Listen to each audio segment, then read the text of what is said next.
He did not look human, yet he recognized something in me I had long stopped noticing. That night, under a blank sky, a figure of blue light waved and led me through alleys I would have sworn were not on the city map. "Never believe in you," he whispered, and the air rang like glass. Symbols skimmed his translucent skin, small and alive. How could 3 words turn my bankruptcy into millions? What if the secret of true abundance lived precisely where we refused to look? 2 months earlier, I was only Roberto Torres, 48, an entrepreneur who had kept the lights on for 15 years and slept in fragments. Mornings began with the smell of cheap coffee and the weight of letters on the kitchen table. The bank had sent the final notice. 30 days. The house where my family had lived for generations could be gone in a month. The investor who had once been our lifeline withdrew overnight. The office fell silent like an emptied theater. My reflection in the bathroom mirror looked like a bad photograph. Dark hollows under my eyes. Hair thinning at the temples. My suit hung heavier than it should. Each morning, I checked the mailbox with a small ritual of dread. Paper, then another envelope. The thermostat ticked. The radiator hissed. My chest learned how to hold a small, constant ache. I learned the cadence of debt. A ping on the phone, a knock on the door, a sigh from the living room. I slept 3 hours, sometimes 2. I would wake with the city still dark and my mind already rehearsing numbers like a litany. Unpaid invoices, payroll, rent. My hands learned how to split the math into pieces so the panic did not swallow me entirely. I counted in halves and in small wins. But counting is not the same as breathing. I remember the taste of stale bread and the way the apartment smelled that week, faint mildew, and the lemon cleaner my wife used to pretend everything was under control. Gabriella tried to hide her fear. At night, I heard her footsteps cross the hallway and the soft sound of her breathing in another room. Once I heard her cry behind the bathroom door. I pressed my palm to the cold glass of the kitchen window and watched the streetlight flicker. The world is indifferent, I told myself while signing letters to creditors. Some win, others lose. You did your best and failed. That sentence became a loop. I said it like an anchor, but it was an anchor tied to a stone. Habit became prison. I would wake, check emails, open the safe where our legal papers sat like dry leaves, make tea, try to force creative thought, and find only a tiny, shriveled idea. My hands moved with habit: pour, stir, sip, while my mind ran through conversations I feared. The barometer of my body showed it plainly. A tightness in my throat every time the phone buzzed, a cold wave through my shoulders after each meeting, and a taste of metal in my mouth when I imagined the eviction notice arriving. One morning a neighbor shouted from the stairwell some petty argument about parking. The sound hit something raw inside me, and I stepped outside without thinking. The air was thin, colder than the apartment, and for a moment I felt like a spectator in my own life. I walked until the city's fluorescence washed the color from my hands. That was when I felt the first small, impossible sign. A bird perched on a streetlight that did not move when cars passed. Its head tilted like it knew something I did not. I will not romanticize hunger or fear. I will say instead how precise they are. They sharpen perception in unwanted ways. I noticed the little things, the rust on the gate across the street, the way the coffee shop owner frowned when the news cycle mentioned layoffs, the way Gabriella folded her hands when she thought I wasn't looking. Those small details multiplied into a map of pressure. Then came a second layer of pressure from outside my home. My brother-in-law, Eduardo, worked at a bank and had the bluntness of someone trained to close accounts and open envelopes. When I mentioned, almost casually, that I believed there might be another path, he laughed broad, disbelieving. "Roberto, be practical," he said. "You are days from losing everything. There is no miracle." His voice landed like a brick. The old program inside me answered immediately. He is right. You must accept. You must rebuild from scratch. That night I stood at my office window and watched the city breathe in neon and exhaust. The skyline looked like the edge of a different life. My inner voice, thin, shameful, kept saying, "Give up." And yet another voice, quieter, was asking a different question. What if you are only repeating what you have learned about yourself? What if you are living the story you were taught to believe? My chest tightened. My hands clenched the windowsill. The air tasted like glass. I felt as if I had been walking on a stage where the lines were already written, and for the first time in decades the idea of improvisation came to me as hunger. Not hunger for money alone, but hunger for a new grammar of being. I should pause here to say something simple and honest. Thank you for being with me. This channel is only beginning, and each subscription helps these stories find air. If you are moved by this, please consider subscribing. Help us reach 1,000 subscribers, and leave a comment with your city and country. That small gesture keeps this thread alive, and it matters far more than I can say. After that small, human ask, I continued walking that night, and the city began to feel different.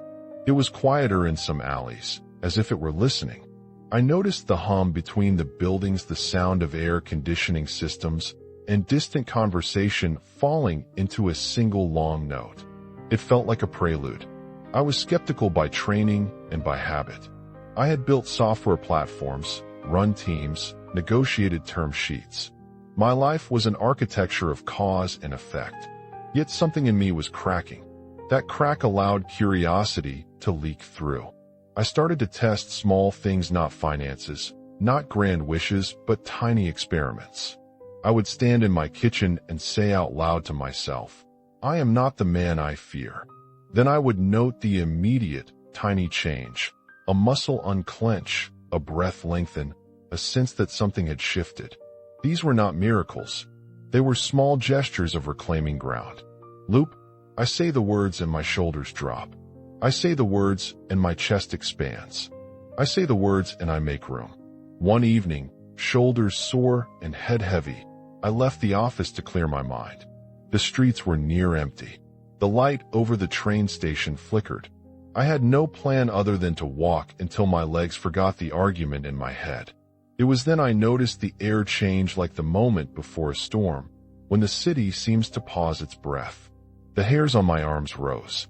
I felt something move through the lane of sound above the traffic, a frequency that did not belong to car engines or footsteps. It was an invitation. Mini cliffhanger. I followed that frequency and found a shape waiting where the map said nothing should be. The sound came first, a high, delicate vibration, like glass being played with a fingertip. I stopped. The street around me felt suddenly out of scale. My shoes pressed down on warm concrete, and the noise of distant traffic fell away, as if someone had turned down the world. At the corner of an old commercial block, I saw a silhouette, a smear of blue light against the night. At first I thought it was an advertising hologram. Then it moved in a way a projection never does, fluid and intentional, not bound by the edges of a screen. The air around it shimmered, like heat over asphalt, but colder. My skin prickled. My breath became visible, short ghosts in the light. Approaching, I noticed patterns under its surface, geometric shapes that pulsed and slid like circuitry made visible. Its body was human in outline, but not human in texture. It was translucent and deep, as if stars lived just beneath its skin. Two deep blue spheres served as eyes, but had no pupils. They watched with an intelligence that felt ancient and immediate at once. "You're searching," it said, and the voice struck me not from the air but from inside my head. No sound detected, but the meaning arrived as if a letter had been slid under a door. I wanted to answer brusquely, "Who are you? What is this?" but the words would not form. Instead, I felt the small private admission of a man who has run out of conventional options. "I did not seek you, but perhaps I answered a call." It raised 3 long fingers. They glowed faintly at the tips. "Follow me. I will give you 3 commands. They will invert your world." Following seemed absurd. A rational being would have called someone, turned back, reported an unusual light. I did none of those things. The blue figure turned, and without a word the alley in front of us shifted. The graffiti on the walls rearranged into paths, Its eyes pulsed, and I felt, with no metaphors left, that I had met a mirror from another frequency. The figure introduced itself as Helium, though the name meant little and everything simultaneously. When it spoke, the space between words held a silence that was heavy with possibility. It did not lecture. It offered seeds, short phrases that fell like small tools, designed to be handled slowly. First command, never believe in you, Helium said, and the phrase landed on me like frost on a window. I blinked. Never believe in you.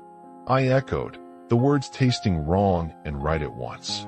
He raised a hand, and a single leaf, yellow at the edges, drifted down from a nearby plane tree. As the leaf fell, time seemed to hiccup. The leaf stopped mid-descent, suspended like a memory hung on glass. The lamplight pooled and held. My stomach made a noise I misread as laughter. Reality is response, not origin, Helium said. The sentence fit together like a small machine. You build a self from repeated thoughts. Do not believe the version assembled from repetition. A cold pressure passed across my forehead. I felt as if my neurons had been gently rearranged.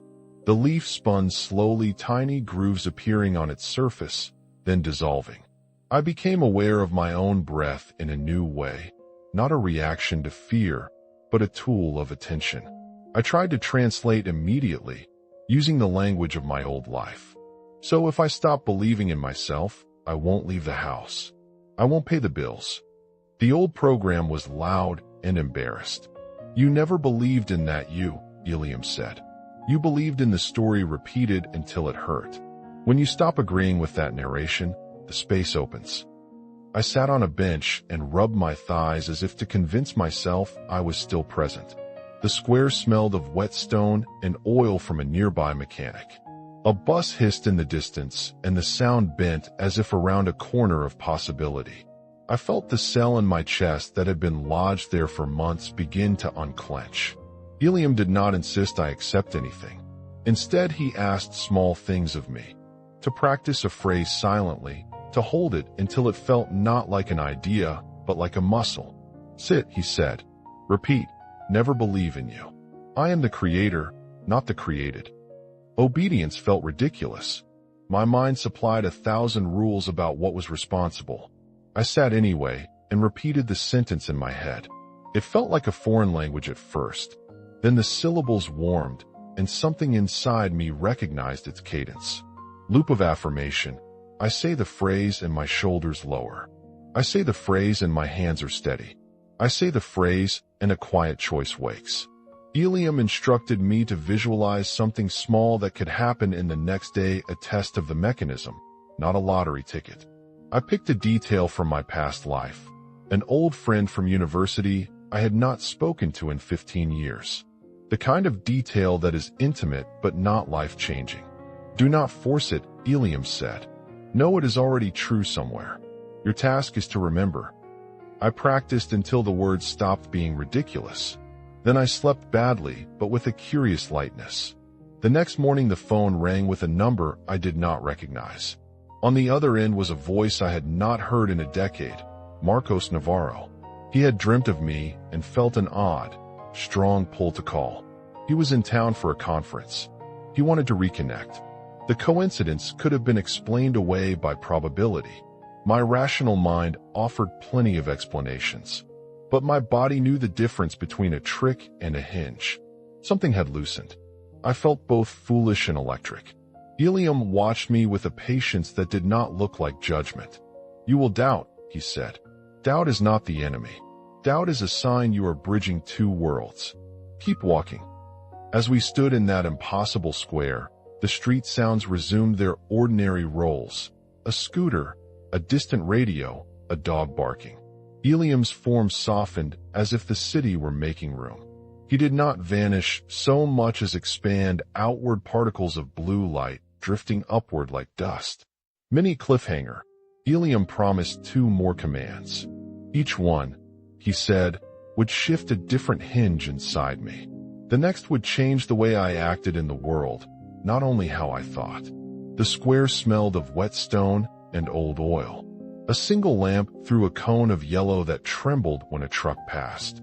I felt the night press at the back of my neck like a hand. Helium pointed at a plane tree. There was a leaf falling, brown at the edges, spinning slow as if it had nowhere to be. The air tasted faintly of metal and lemon from a shop long closed. "First command," he said, and his voice was both inside my skull and outside it, gentle as breath. He spoke the words with the same small cadence the way someone reads a prescription. "Never believe in you." The phrase landed like cold water. My first reaction was the old one: defend. Protect the version of me that had learned to be small. The street noise condensed. My throat tightened. I wanted to push the statement away, to line up explanations, to say it was nonsense. Instead, I watched the leaf. It stopped. Not in a cinematic way, not with lightning, but as if someone had pressed pause on a small corner of the world. Time hiccuped. The leaf hung there, mid-fall, and the lamplight wrapped around it like a slow tide. My breath, which until then had been a short, anxious gasp, lengthened without effort. My shoulders softened by a fraction. Helium did not look triumphant. His eyes pulsed, slow and steady, like a metronome for something older than fear. "The you defend is built from repeated replies," he said. "From sentences you agreed to because they fit the past. Never believe in you is not self-abandonment. It is refusal of the script." I tried to translate into ledger terms. If I stopped believing in my "I am failing" identity, would the rent unpaid itself? Would the investor call? The practical mind argued fast, like a lawyer who had spent his life losing cases. Helium raised 3 fingers, and the leaf rotated a hair. The world around us tuned its volume down by a degree. I noticed small things all at once. The way a pigeon tucked his head in, the metallic scrape of a distant gate, how my palm left a faint heat on the bench. Those little observations were not trivia. They were scaffolding. The command was a door gasket in detail. He did not define the you to be discarded. He let me find it. And in the finding I felt odd relief and unclenching in the sternum, like an old tendon unknotted. The sentence lodged quietly in my chest. It felt less like a slogan and more like a tool. He gave me a line to hold, not to preach but to test. "Sit," he said. "Hold this until it becomes muscle.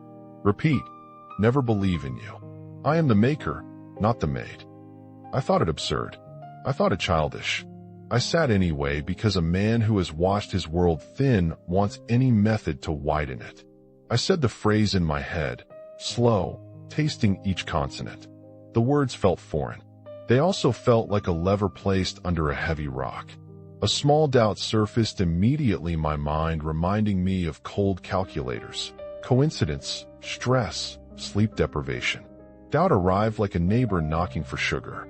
Helium did not argue. He only watched the leaf and waited. I practiced the phrase until it clicked like a lock. Then I slept in a way that felt different, not deep, but lighter, as if something had shifted under the mattress of myself. Morning came with the usual thin coffee and a heavier chest. Then the phone rang. A voice from the past filled the tiny kitchen. "Roberto? It's Marcos Navarro. I dreamed of you and had to call. I'm in town." The tone was ordinary. The coincidence felt like a hinge. I don't pretend there are no statistical explanations. There are always statistical explanations. My body, though, recognized a different kind of sign. My palms went cool. The sentence I'd kept like a small stone warmed under my tongue. Mini cliffhanger. Helium promised this was the first of a chain. The next test, he said, would ask evidence to cross the line from remarkable to undeniable.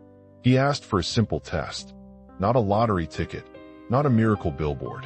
He wanted me to practice a posture of knowing. I recall the square's cold lamp. I recall how the leaf spun. Helium's suggestion was methodical, almost clinical in its gentleness. "Sit again," he told me. "Repeat, never believe in you. I am the maker, not the made." Then imagine one small thing already true within 24 hours. Not need, not desperation, something intimate. I chose Marcos because he was intimate in a manageable way, an old friendship whose return would not solve the mortgage, but would prove the machinery. A reporter who had never returned my emails asked for an interview because a piece had sparked his curiosity. An old supplier, previously distant, sent a note. Let's talk terms. 2 small ripples, each inconclusive alone. Together, they started to feel like a tide. Helium guided the practice in steps. He asked me to test 3 different registers of recognition over the next days. 1 would test relationships. 1 would test material flow. 1 would test health of attention. Each practice started with the same ritual. Sit, breathe, say the command silently until it became a backbone. Imagine the event as if folded into memory. In a clinic window facing the boulevard, I imagined my brother-in-law finding a softer tone. He had been blunt, a professional who closed accounts for a living. I pictured him making a small, kind mistake in email that felt like permission. The next week he sent a text I had not expected. Not an apology, but an invitation to breakfast. The tone of it eased something in me I had not named, permission to be heard. At the same time, an old software bug that had haunted our platform, an issue our team had debugged for months, resolved itself when a developer I barely knew pushed to fix the night I had practiced. He wrote in the commit log, left a note from last week. Felt right to finish this. I read it and felt the floor tilt beneath my certainty that everything depended on my grinding. I developed an inner loop, an affirmation in the first person that became mine and mine alone. It was not Eliam's phrase repeated verbatim. It was a variation that fit the muscle of my mind. I unmake the story I was told. I open to what already waits. I said it 3 times each morning. I said it when the phone buzzed. I said it when sleep thinned. Each repetition moved something in the chest a millimeter toward trust. Mini cliffhanger. The small successes hardened attention, but the world would respond. And when it did, it would not come as gentle proof only. It would come with voices of alarm and mockery. Helium warned me. The next step would show me how the outer world pushes back. I told Gabriella about the leaf and the suspended time and the phrase that had started to feel like a hinge. Her fingers tightened around the mug she held. The kitchen light fractured over her face. There was care in her eyes, yes, but also a weariness that a man on the edge sees as a mirror of his failure. Roberto, she said slowly, you're living on 2 hours of sleep. You sound like a ghost recalling light. Maybe you need rest. Maybe you're seeing patterns where there are none. Her words landed like concrete. I wanted to explain the logic, the experiments, the small proofs. I wanted to show her the call logs, the email threads, the commit messages. I wanted her to touch the evidence like a patient touching a wound to believe it had closed.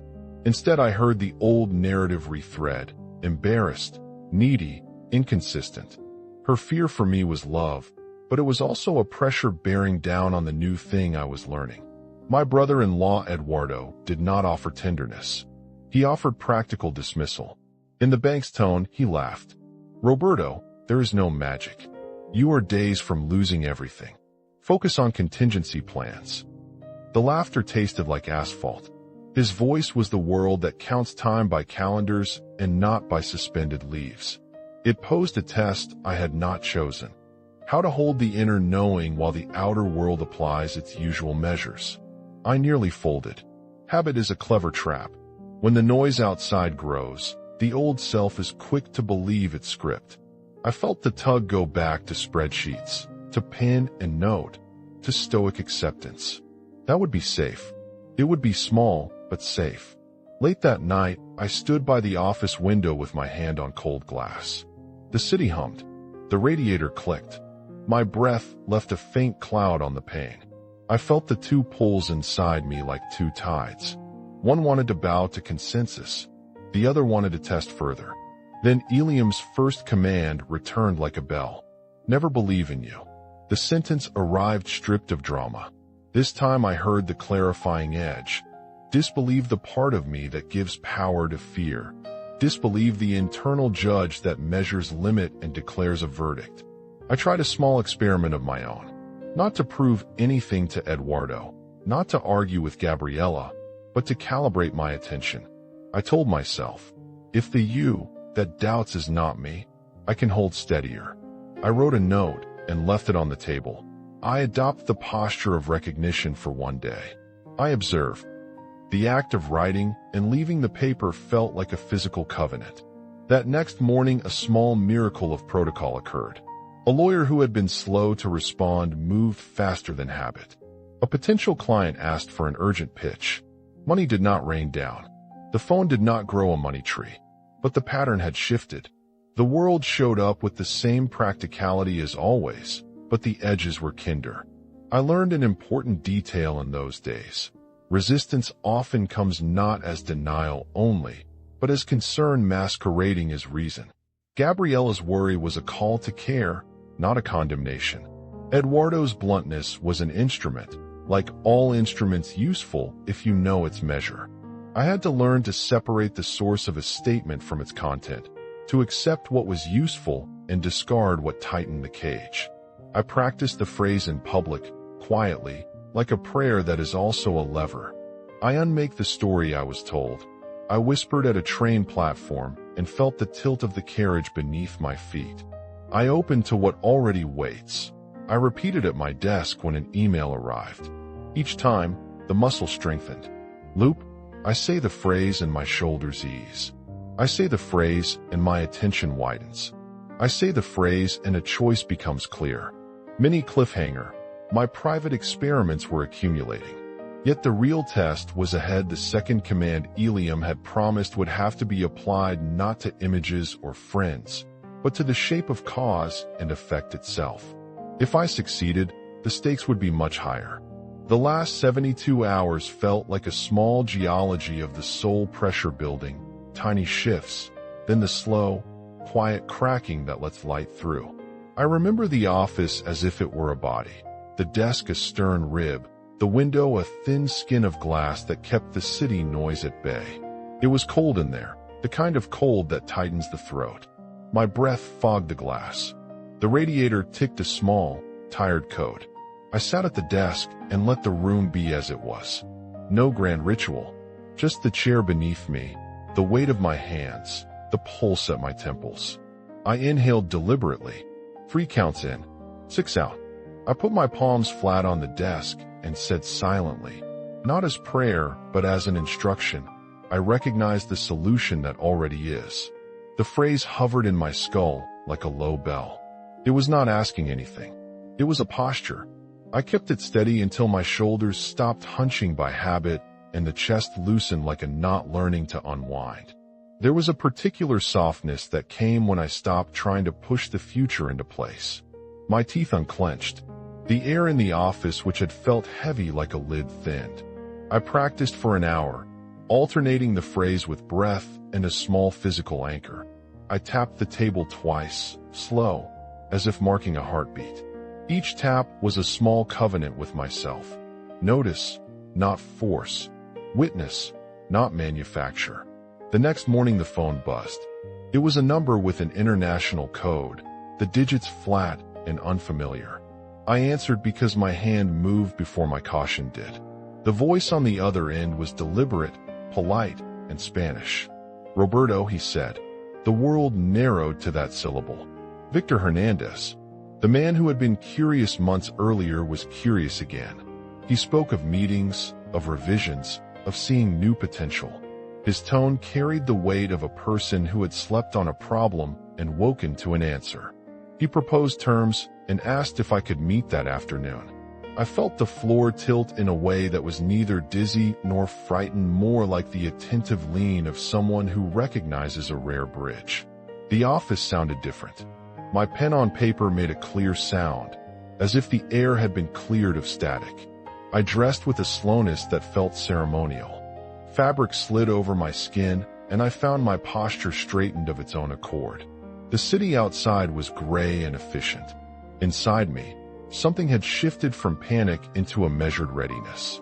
At the meeting, Victor arrived in a slow, confident stride. We sat across from each other at a small table in a glass-walled room that smelled faintly of coffee and polished wood. He opened his laptop, and, for 30 minutes, the world narrowed to terms and clauses. Every time I felt a shadow of my old panic, instead we sat on the concrete steps and let silence be what it was, a soft solution that could finally be heard. My body released a tension I had not known I'd been carrying for years. My hands, which had been calloused from worry, trembled and then steadied. I did not shout about the extraterrestrial mentor or the suspended leaf. That explanation would have felt absurd to anyone only seeing the paper. I simply said, I held the posture and things aligned. She laughed a small, incredulous sound, and then she cried, quietly. Her hand found mine and squeezed. There were smaller ripples that followed in neat sequence. An editor who had ghosted our pitch returned with a revised deadline and an apology. A supplier sent a message offering more flexible terms. A developer, someone new to the team, pushed a clean fix and left a note. Picked up from last review, finishing felt right. None of these were fireworks. They were, instead, a line of small doors opening one after another. The cumulative effect was a tide that carried the house, the payroll, and importantly, the quiet dignity that had been leached by weeks of fear. I kept my practice simple. I made another sentence my private lever. I detach from the version of me that insists on lack. I said it 3 times in the morning and once before every meeting.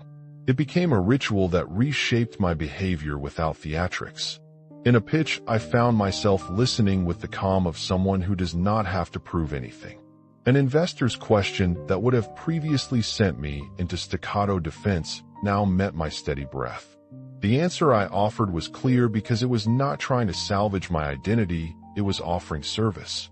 That night, after the papers were signed and the house was no longer on the immediate line, Ilium came to the garden again. The light around him seemed less like a foreign color and more like an old frequency returning home.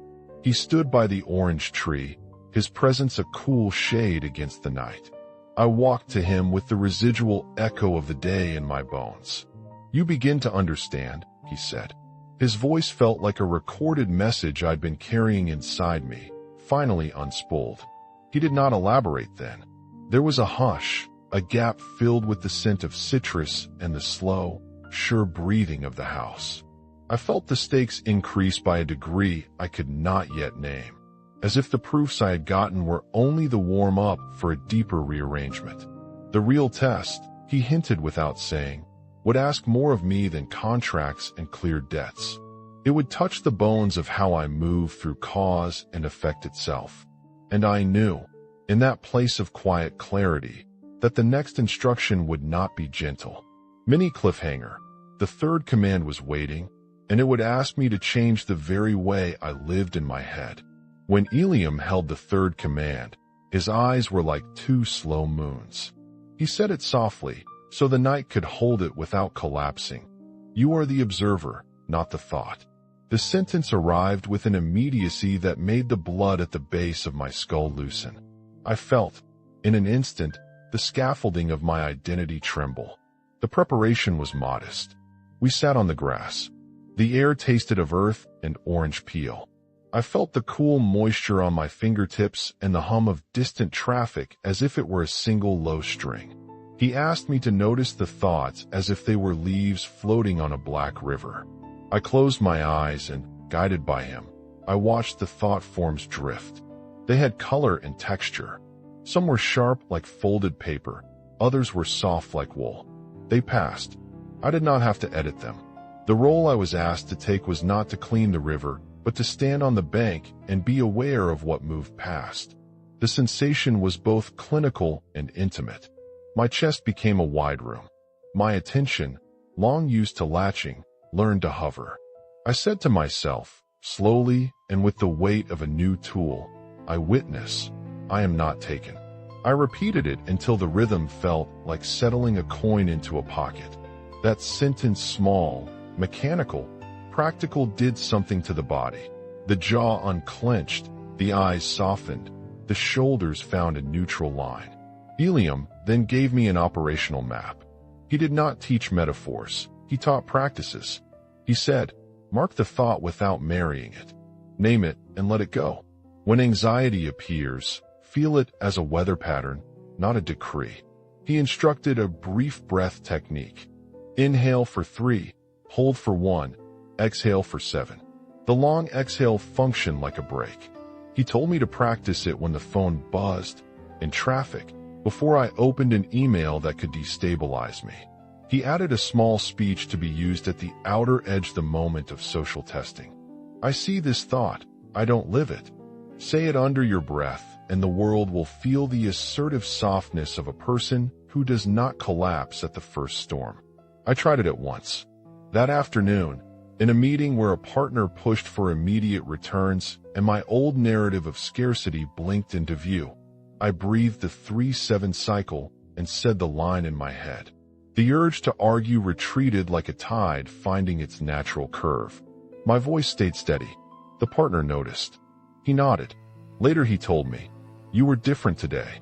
I did not correct him. To be different was now a feature of my practice. Helium spoke in small paradoxes that landed like keys. He said, "Do not be impressed by your thoughts. Be present to the thought that is impressed." He gave me an image. Thoughts are raindrops, and the observer is the umbrella that knows it is not wet. I memorized that image because it was a tool visual, tactile. When fear rose, I imagined the umbrella and felt a small, practical distancing. It did not make fear vanish. It made fear a phenomenon to be named, not an identity to sustain. He taught me phrases in 2 registers, one internal, one external. Internally, I do not become what I think. Externally, a way to speak to others when they try to pull my sense of self into their script. I speak from what I witness, not from what I fear. These were not slogans. They were instructions for living out the process. They shaped the cadence of my sentences, the tilt of my head, the steadiness of my hands. Over the next weeks, I used the 3rd command as a daily hygiene. At dawn, I would wake, feel the weight of the night in my chest like an old coat, and breathe through the 3-7 pattern until the coat loosened. At the breakfast table with Gabriella, when old anxieties crept toward blame and worry, I inhaled and let them pass. She noticed the change. At first, she called it quiet. Later, she called it presence. The word surprised me. Presence had weight. It restructured conversation. Where before our arguments had trembled with unspoken shortage, they began to carry listening as a default. There were physical improvements that were small but undeniable. Sleep came with fewer interruptions. The headaches that had been a map of worry thinned. My appetite regulated itself. My body, long used to adrenaline, accepted gentler rhythms because the mind was no longer insisting on a constant emergency state. I did not claim any miracle. I was careful about that, but the body, which had been a barometer of my inner climate, began to register calmer weather. I practiced a short external ritual that Helium suggested. Touch the crystal if you have one, or if you don't, align your palms and say aloud to the room 3 times in a steady voice. I observe. I do not obey. The vocalization made the act public and private at once. Once in a workshop with other founders, I used the line before opening a contentious topic. The room dropped an octave. People followed the tenor of a leader who was steady. The practical effect was not mystical authority. It was credibility earned by calm. People listened because the energy invited listening. To make the instruction operable in business, I developed a short script for decision meetings. Pause, name the thought that wants to move us, test it against evidence, choose a pathway from observed data.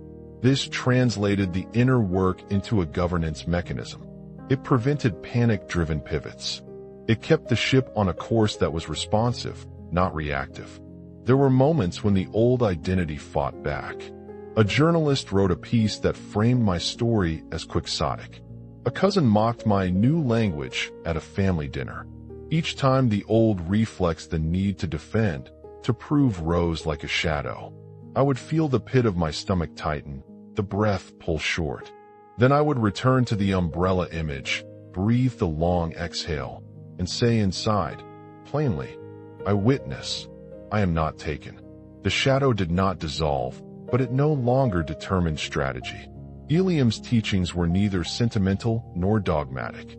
He insisted I test them in small, verified, mini cliffhanger.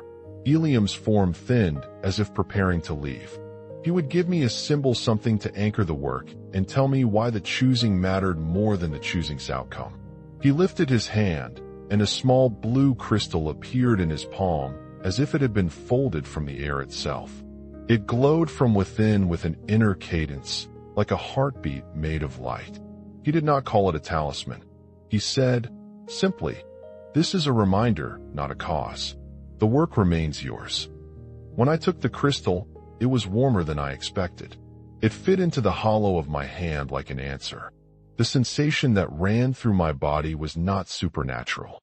It was recognition, a small, physical reminder that some commitments are best carried by objects that ask nothing of us but to be present. The crystal sat on my desk not as a magic fix, but as a bookmark for a new attention. Eliam explained, in 3 short sentences, why he had chosen me. "You asked," he said. "You were willing to be confused. You kept practicing when evidence seemed thin." The explanation was not flattering. It was practical. He told me that many people make the call he called the silent request, but that fewer remain to do the work required, to practice in small settings, to withstand doubt, and to choose humility over showmanship. He left me with an image, a network of small lights, not a crowd, but a chain. "Teach what you can," he said. "Protect the doorways you open."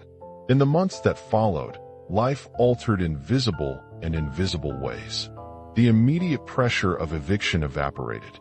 The company restructured under the new contract terms. Payroll stabilized. We paid the urgent bills and kept the house. Beyond the balances in the ledger, other shifts occurred. My posture changed in public appearances. My voice found steadiness. I designed a modest foundation to provide micro grants and mentoring for founders I had known on the edge. The foundation was small at first, a space for people to tell true stories and for accountability to be practiced without theatrics. It was not a megastructure. It was a bench in a public park where someone pushed another forward.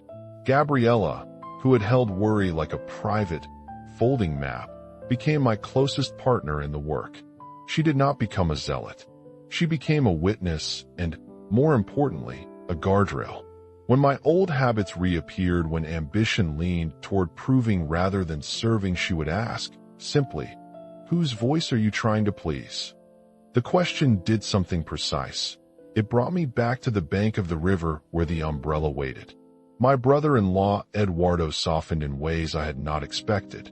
I learned to listen to his bluntness as a tool and not a verdict.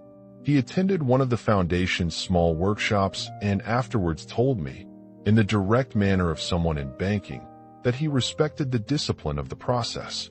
That sentence mattered. It was an external calibration, practical systems recognizing a different kind of practice. I did not become exempt from hardship. There were months of market turbulence, a difficult board conversation, and nights where doubt returned like an unwelcome relative. But the practices made the doubt manageable. Where fear had once run the meeting, it now knocked politely at the door and waited to be acknowledged. Eliam's parting was not a cinematic vanish.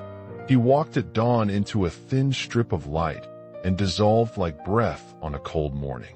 Before he went, he placed his hands briefly at the center of my chest, a gesture that felt less like transfer and more like a completion. "Remember," he said, "the lesson is not that the world bends to your will. The lesson is that attention bends the world you experience. Carry that as a tool, not as a weapon." When he was gone, his absence was not emptiness. It had texture. It was a space that required me to practice what I had been given. The crystal remained and occasionally pulsed at odd moments, a quiet reminder to breathe, to witness, to recognize. I treated it not like a guarantee, but like a bell on the desk that asked me to take a breath whenever I reached for certainty. The 6 months that followed were not a linear victory. They were a pattern of repair, small proof, expansion, and careful stewardship. The company grew with steadier margins. We hired with intention. We added a clause in our contracts that required a rhythm of rest for founders receiving aid from the foundation, a small, practical safeguard born of compassion. I spoke at small gatherings and resisted the urge to package the experience as a formula. I taught what I had done, a set of practices, not a promise. People applied the practices in ways I had not predicted. One founder used the breathing exercise to manage a panic disorder. A small clinic director used the posture exercise to improve patient interviews. These were quiet changes with loud consequence. I wrote a short loop that became the practical anchor for the people I worked with. I notice, I breathe, I choose.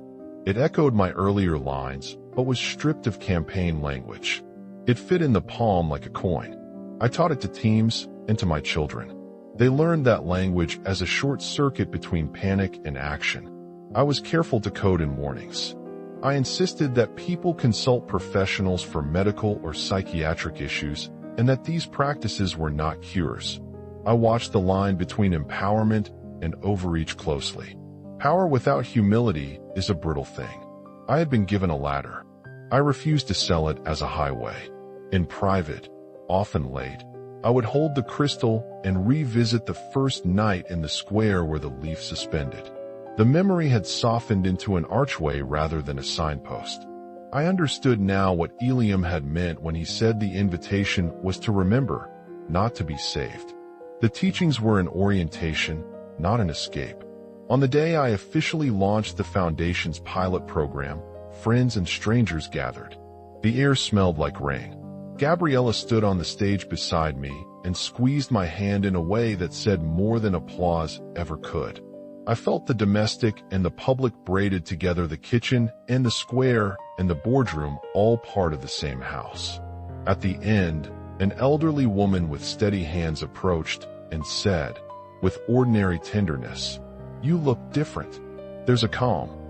I had learned to accept such observations without inflation. Calm was a commodity I did not hoard. I passed it on. Eliam's crystal sits on my desk now. It is not a headline. It is a prompt. Sometimes when the work feels like business as usual, I pick it up and revisit the 3 commands quietly. They are not a podium. They are a method. Unmake the story that binds you. Recognize the solution that is. Witness, do not become. They became, for me, practice first, explanation later. When the light of his presence finally thinned to a memory, I understood I had 2 tasks. To keep doing the inner work and to offer the tools with the discretion of someone who knows the limits of language. The gift was not a shortcut. It was a way to carry uncertainty without being undermined by it. I had not been chosen to be extraordinary. I had been asked to be steady. Mini cliffhanger. The crystal pulses sometimes, as if pointing to a doorway not yet opened. The next step would not be Eliam's words, but my willingness to move past the personal and into a wider, stranger duty. Sometimes the night bends exactly the way it did the first time I saw him, a thin seam of light along the horizon, the city breathing slow. I sit at my desk, and the crystal sits in the same hollow of my palm, where it fit the night Eliam handed it to me. The glass is warm. The surface feels ordinary. And yet, when I press it to my chest, I can hear the memory of his voice like a distant tuning fork. The pulse is a reminder, not a promise. I have learned to carry the pulse like a watch. It does not tell the future. It wakes me. There is a cadence now to my mornings. I wake with the gray light and place the crystal beside my toothbrush. I inhale the cool bathroom air, count 3 breaths in, hold 1, exhale long. I say under my breath the loop that steadies me short, plain, I am witness. I let thought pass. I choose again. The sentence sits like a coin in a pocket. It clangs softly when I move. The foundation is small and stubborn. We call it a bench more than an institution. Gabriella and I chose modestness on purpose. A reduced scale forces clarity. The office smells like paper and coffee and a faint citrus she brings in some mornings. We give micro grants and conversation money and listening in equal measure. We require rest rhythms in contracts. 2 weeks away after 3 months of engagement, a quiet month between rounds. It looked odd on a spreadsheet. It looked right in practice. People ask if everything changed overnight. They want clean arcs. My answer is always, there are physical traces of the work. My shoulders unlearned the permanent climb toward my ears. Sleep arrives with fewer false starts. Headaches thin. My voice sits lower in my chest. I rediscover the small muscles of listening. At home, Gabriella no longer folds worry into her hands in the same way. She keeps that family necklace on still, and when I feel the old hunger to prove, she asks, gently, "Whose voice are you shaping this for?" The question is surgical. It brings the river back to its bank. I teach the practices not as an altar, but as a method. In meetings I pause before saying yes. I name the thought that wants to command the room. Scarcity thought, fear of loss, showmanship impulse. We test it against evidence. We choose. The Foundation's counsel reads like a short manual for governance in a storm. Notice, breathe, name, cross-check, choose. There is humility coded into the clauses. The people who receive help learn to bring more than numbers. They bring a weather report of the team's inner climate. It is a strange form of accountability, emotional and operational at once. There were moments when success gathered like an unexpected tide and ego sharpened its appetite. I watched that old reflex like a child with a lit match near dry grass. I called Gabriella. I held the crystal. I breathed. I said the inner line I had made mine. I am not the thought. I hold attention. Saying it rewired the immediate curve of desire. The impulse still arrives. It is less in charge. I have tried to be careful with words. I tell people these are practices. I warn them about medical lines and offer referrals when someone needs clinical support. Power without caution phrase. The ethic is simple. Do not sell certainty for sensation. Give the tools. Do not promise miracles. When someone insists on a spectacle, I hand them the crystal and say, modestly, this is a bell. Ring it for the work, not as the work. At night, I walk the neighborhoods where the Foundation runs small salons, rooms with mismatched chairs and 2 bright lamps.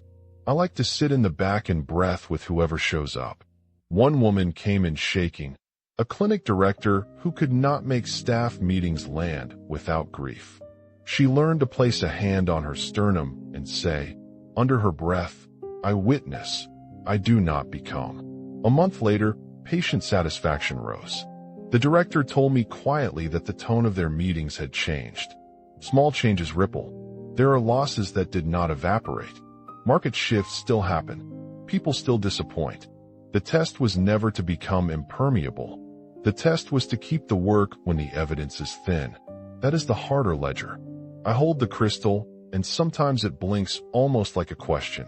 Will you teach this without selling it? Will you steward the doorway you opened? So I teach with guardrails. Every cohort signs an agreement to use the practices ethically. We insist on external counsel if there are deep psychiatric needs. We measure both outcomes and temperament change. We ask, did the team carry less fear into decisions? Did conversations take listening as their default? Metrics meet meditation. The crystal has become a bookmark in my life, not an altar. I place it beside my child's drawings, beside a ledger, beside a contract. Its pulse is a prompt little knocks reminding me to breathe before I sign, to notice before I speak. My children learned one of our short loops at the breakfast table. They say it with cereal in their mouths. I notice, I breathe, I choose. It is absurd and gentle and instructive. They keep me honest. Sometimes, late, when the city hums like a distant ocean, I take the crystal to the balcony and look up. The stars are thieves of scale. I practice a quiet gratitude that is not a performance, a contact with ordinary astonishment. I repeat a second loop, smaller, used before big choices. I do not answer fear. I point to what is. It steadies the spine in a way emails never could. There is an instruction Eliam left that I hold like an operating rule. Attention bends the world you experience. Carry it as a tool, not a weapon. I have watched what happens when attention becomes a strategy of domination. People burn. I have chosen to make attention a stewardship. We convene a small council each quarter and ask the hard question. Are we humble? Are we accountable? The answer guides hiring, grant-making, and public speaking. The pulsing sometimes feels like a doorbell, sometimes like a lighthouse. Once, in a crowded room where I had to speak to a group of founders, it pulsed 3 times in my hand. I paused, set the crystal down, and opened not with rhetoric, but with a simple map. Notice, breathe, choose. The room inhaled with me.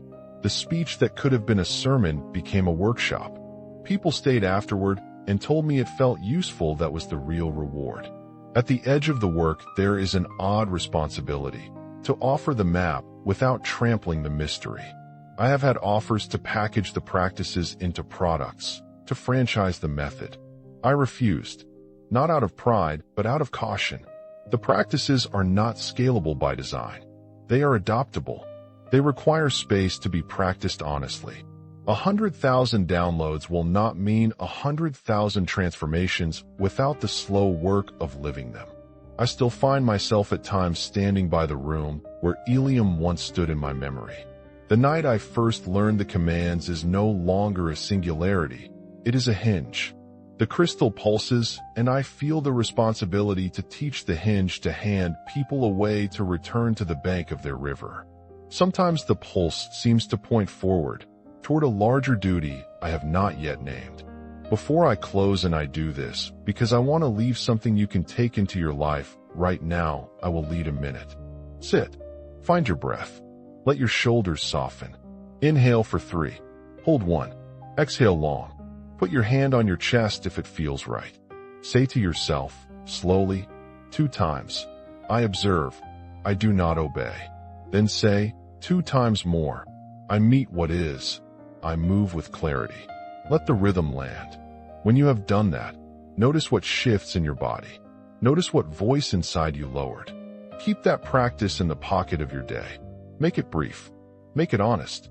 Change comes in the small repeated acts, not in the lightning. I will end with 2 lines I teach those who ask me for a prayer or a practice. The first is for the morning, I am not my thought. I stand as witness. The second is for the edge, I meet what is. I choose from that place. Say them. Use them. They are not spells.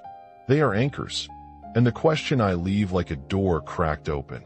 When the crystal next pulses, as it will, who will step through? Who will answer that small call to do the work without making it a spectacle? If you felt something in this telling, a tightness easing, a curiosity, a small ache, perhaps you have already called. Leave where you are. Tell me your city. Tell me your country. Share the sentence you will try tonight. If you stayed until the end, thank you. If you found a loop that sits with you, keep it and pass it on. Subscribe quietly if you want to hear what comes when the next door opens. The portal waits. Who will answer?